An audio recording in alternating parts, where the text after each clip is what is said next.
River linking का कार्यक्रम कुछ दिन पहले प्रधानमंत्री जी ने किया।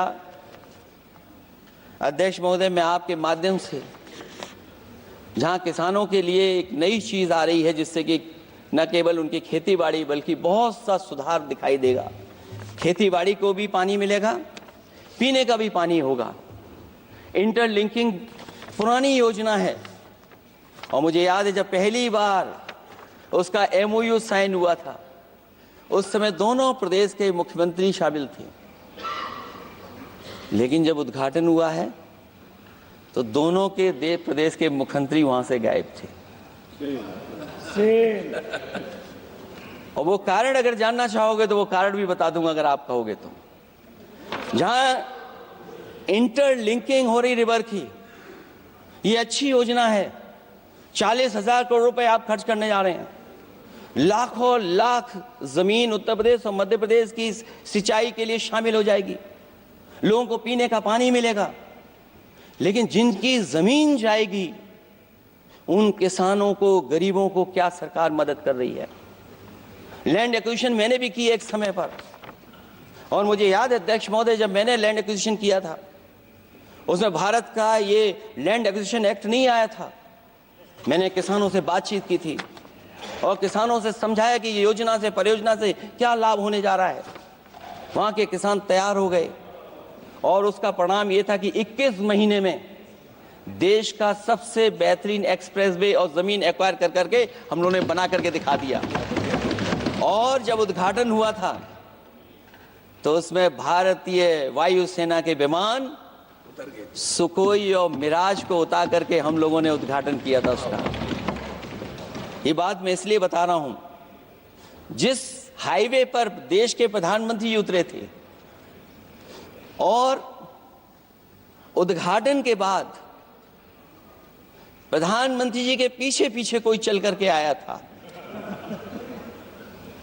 वो हाईवे भी अगर किसी ने डिजाइन किया था तो समाजवादी सरकार का डिजाइन था, वो भारतीय जनता पार्टी का डिजाइन नहीं था। और अगर इनका डिजाइन होता तो उत्तर प्रदेश में कोई नया हाईवे ऐसा बना करके दिखाएं जिससे हवाई जहाज उतर जाए। नहीं तो मैं मानूंगा कि आप जो कह रहे हैं कि आधुनिक इंफ्रास्ट्रक्चर बनाना चाहते हैं, आपकी परिभाषा क्या है आधुनिक इंफ्रास्ट्रक्चर की? और ये बात में जो इतनी घुमा फिरा के कह रहा हूं वो बात में लौट करके उसी पे जा रहा हूं। अध्यक्ष महोदय, अगर 40,000 करोड़ की योजना बनी है रिवर इंटरलिंकिंग की, तो जिन किसानों की, जिन गरीबों की जमीन जा रही है उन किसानों को आप सही तरीके से मुआवजा, मदद उनकी क्यों नहीं कर रहे हो आप? अध्यक्ष महोदय, मैं इस अभिभाषण के माध्यम से जब सदन में जवाब आए तो उन किसानों की मदद होनी चाहिए। वो किसानों के पास कुछ नहीं है। उसके बाद आपका जो पैकेज है, आपका पैकेज पता नहीं क्यों कंजूस बनाता है कोई, आपका पैकेज कंजूस बनाता है कोई। कम से कम आपका दिल बड़ा होना चाहिए और इतना बड़ा दिल हो कि किसान खुशहाली के रास्ते बजाए। आपने किसानों की आय दोगुनी नहीं की, आप आय दोगुनी नहीं कर पाए हैं। कम से कम उन्हें वो मदद करने का काम करें।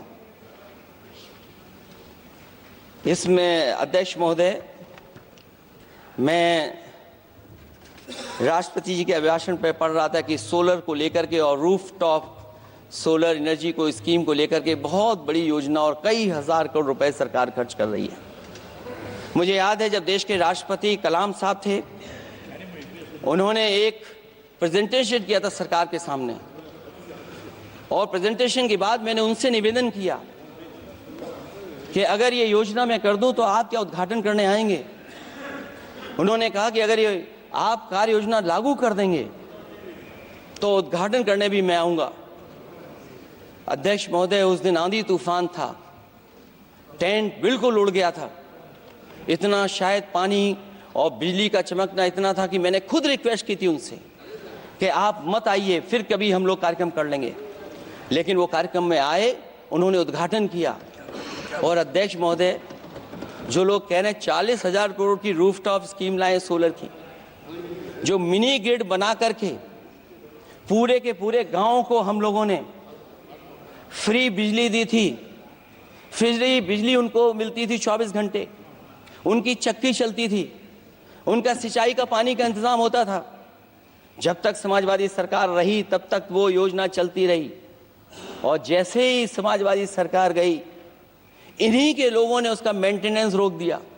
न केवल उस गांव का जिसका राष्ट्रपति रहे उन्होंने उद्घाटन किया, बल्कि और जितनी भी सोलर की स्कीम चल रही थी, लोहिया आवास में जहां सोलर स्कीम के माध्यम से हम लोग गरीब को सोलर पैनल के माध्यम से उनको बिजली दे रहे थे, फ्री बिजली, उन सब योजनाओं को इन्होंने बंद करने का काम किया है। सोचिए, ये वो लोग हैं जो इंफ्रास्ट्रक्चर बनाना चाहते हैं,